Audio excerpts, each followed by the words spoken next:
Where to? I asked, as I turned to look at Sylvie walking behind me.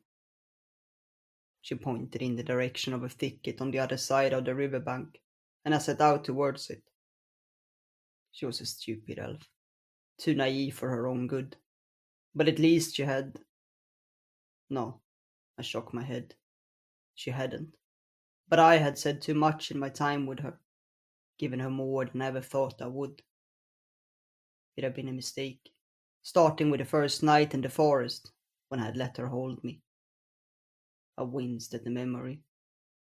I had been too exhausted then, and my mind had been too confused to fathom what had happened. Such a thing would not happen again. I crossed the river bank, stumbled up the path and onto the other side. I wouldn't even be around still if it wasn't for the fact that I'd realized that I still had a chance to strike at the unicorn. The elf's healing had been surprisingly effective, and all my weariness had left me the morning after, and the scratches healed.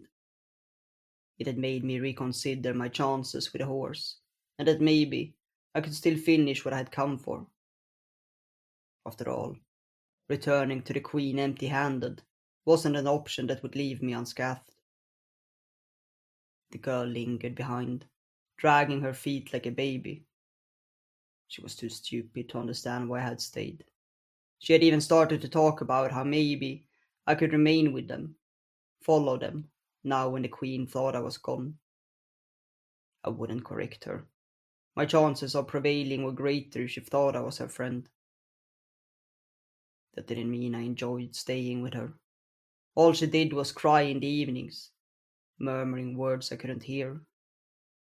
I had considered finishing her. It would make my life easier, but I'd come to realize that the elf's magic went beyond their own forest, and her abilities to find food and shelter had proved useful. I might as well use it for as long as I had it, and she would disappear from my life the moment she saw what I planned to do. A sudden noise to my side made me freeze, but it was only a bird fleeing from the bushes. I don't know if I'd expected to see the Queen's soldiers here. Yale would have fled, taking his chances to boost his own contribution and slander mine once he returned to the castle, and the others wouldn't look for me if they weren't forced to. But could she have sent others? I assumed she would, once Yale told her what had happened. I suspected that meant he hadn't returned yet. To the right, the elf said behind me. I did as she instructed, and turned right once I'd entered the forest. We had waited for several days for the stupid horse to find us, but when she hadn't shown up, I had decided it was time to move. I had told the girl the truth this time, that we were looking for the unicorn, and if she could find a safe way through the forest to do so, it would help. At least it kept her busy. I halted as I reached the thicket. It was almost lunchtime, and we'd been out since the early morning. I sat down, and when the girl caught up with me, she sat down next to me, taking a handful of berries she'd picked on the way and gave me. I took them without a word. What did I expect, meeting the unicorn? What would make me triumph this time, when I hadn't the last? I knew I had to make a plan. I wouldn't be able to face her head on. That meant finding her and attacking before the elf girl saw her. Not an easy feat, which made me wonder if I should finish the elf girl after all. I glanced at her.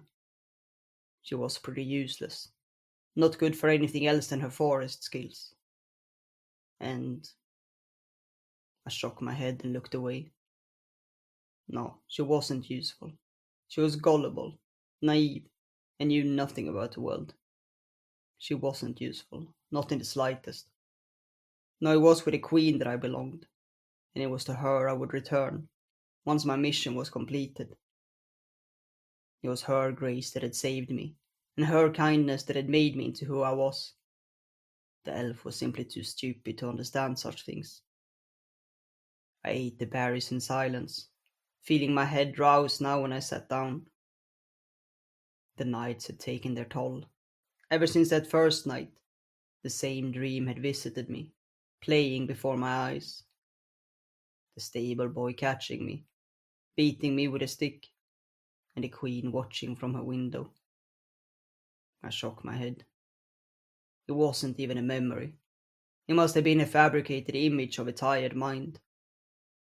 The queen only did what she thought was best, and it was her kindness that had kept me alive. I swallowed the last of the berries and stood up. We need to continue. I left our resting spot without another word, and the elf scrambled up and followed me. She hurried to walk beside me. Do you think we will find Sara soon? Her voice was pitiful, of a being who had no understanding of the world. She should go back to where she came from, and not disturb those who knew better. I don't know. She only nodded silently in response, and I continued through the forest. Even so, how long until I had to return to the queen? She had instructed not to stop until the mission was completed. But even so, I only had one chance to strike at the horse, and traveling alone was wearisome. I would need to find her soon, or return and face my punishment. No! The elf girl halted, and I turned to look at her. She was staring out into the forest, her eyes glazed. I glanced around, but nothing had appeared in the forest that would draw such a reaction. She sniffled, then suddenly covered her face with her hands and sobbed. I stared at her as she fell to her knees, cowering on the ground. What was the stupid girl doing? I opened my mouth to tell her to hurry up when she sniveled. It can't be. I stared at her. Was she intoxicated? I was almost on the verge of kicking her when she stopped sobbing and slowly stood up and dried her eyes. She sniveled, then glanced at me with tear-stained eyes and walked a short distance to halt before me. I flinched as she rested her hand on my arm. Why are you doing this? She whispered. I pulled my arm away. What are you talking about? I turned and continued walking, but she stood frozen on the spot, refusing to follow me. I turned to her. Are you coming? I asked.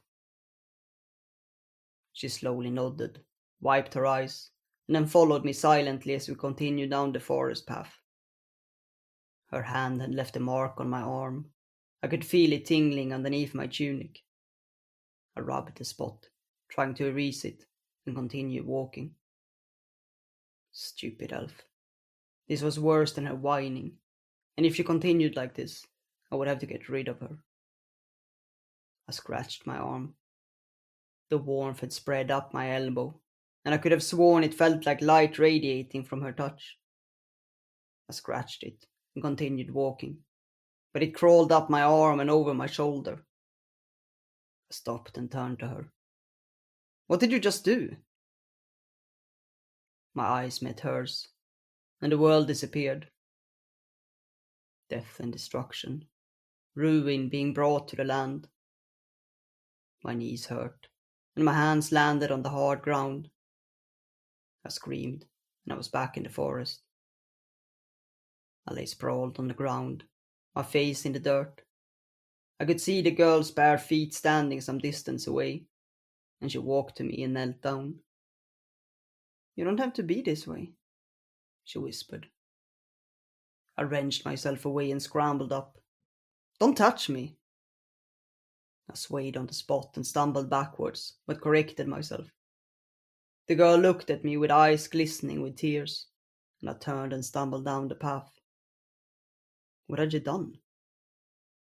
I continued through the forest, but a tingling sensation had turned into death and destruction, and I stumbled and fell to my knees. It wasn't true.